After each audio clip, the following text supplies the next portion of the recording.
అమెరికాలో ఉన్నోళ్ళతో మనం ఇప్పుడు మాట్లాడామనుకోండి, మనకిక్కడ పగలైనప్పుడు వాళ్ళకు 6, 7 గంటలు తేడా ఉంటది. కొన్ని చోట్ల 10 గంటలు తేడా ఉంటది. అట్లా ఉంటది.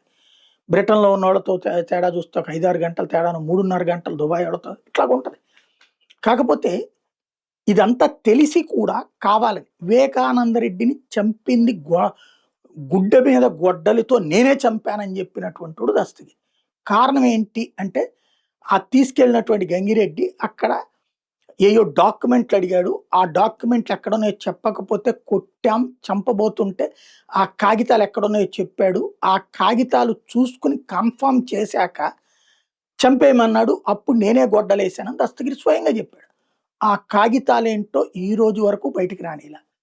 ఆ కాగితాలేంటో అందరికీ తెలిసిందే. కడప జిల్లాలో వివేకానంద రెడ్డి తన రెండవ భార్యకి రాసిచ్చినటువంటి కాగితాలు.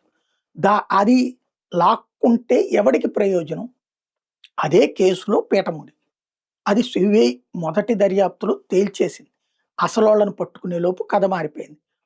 తర్వాత వివేకానంద రెడ్డిని చంపింది అవినాష్ రెడ్డి, చంపించింది జగన్మోహన్ రెడ్డి అన్నటువంటి కోణం ఇప్పటికి గూడా బాబాయిని చంపించాడు, బాబాయిని చంపించేశాడంటూ జగన్‌ని మాట్లాడేటటువంటి తెలుగుదేశం నాయకుల ఉద్దేశ్యం ఏంటి? వివేకానంద రెడ్డి జగన్ కంటే గొప్పోడు.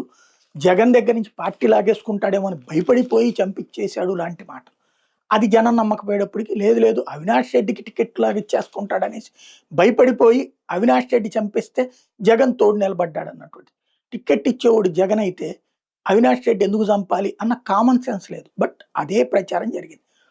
దాన్నే మొదట ఏమో అటు నమ్మిన సునీత ఆ తర్వాత ఇటు నమ్మడం ప్రారంభించాక పదే పదే పిటిషన్లు వేస్తూ కేసు విచారణ తుది దశకి చేరకుండా అడ్డుపడుతుంది.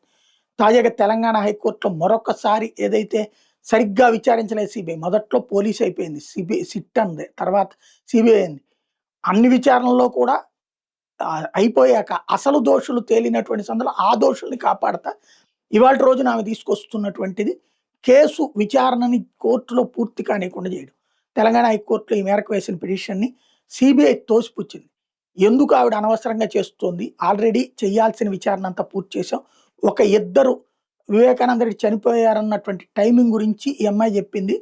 వివేకానంద రెడ్డి చనిపోయేటటువంటి సమయాన్ని వీళ్ళు ముందే తెలుసు అన్నటువంటిది.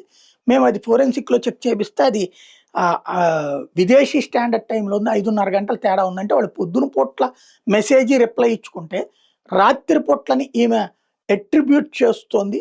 ఆ విషయాన్ని ఆమెకు చెప్పినా అర్థం కావట్లేదు. కాబట్టి ఇందులో మేము ఇంకా కొత్తగా విచారించాల్సింది ఏమీ లేదని తేల్చి చెప్పేసింది.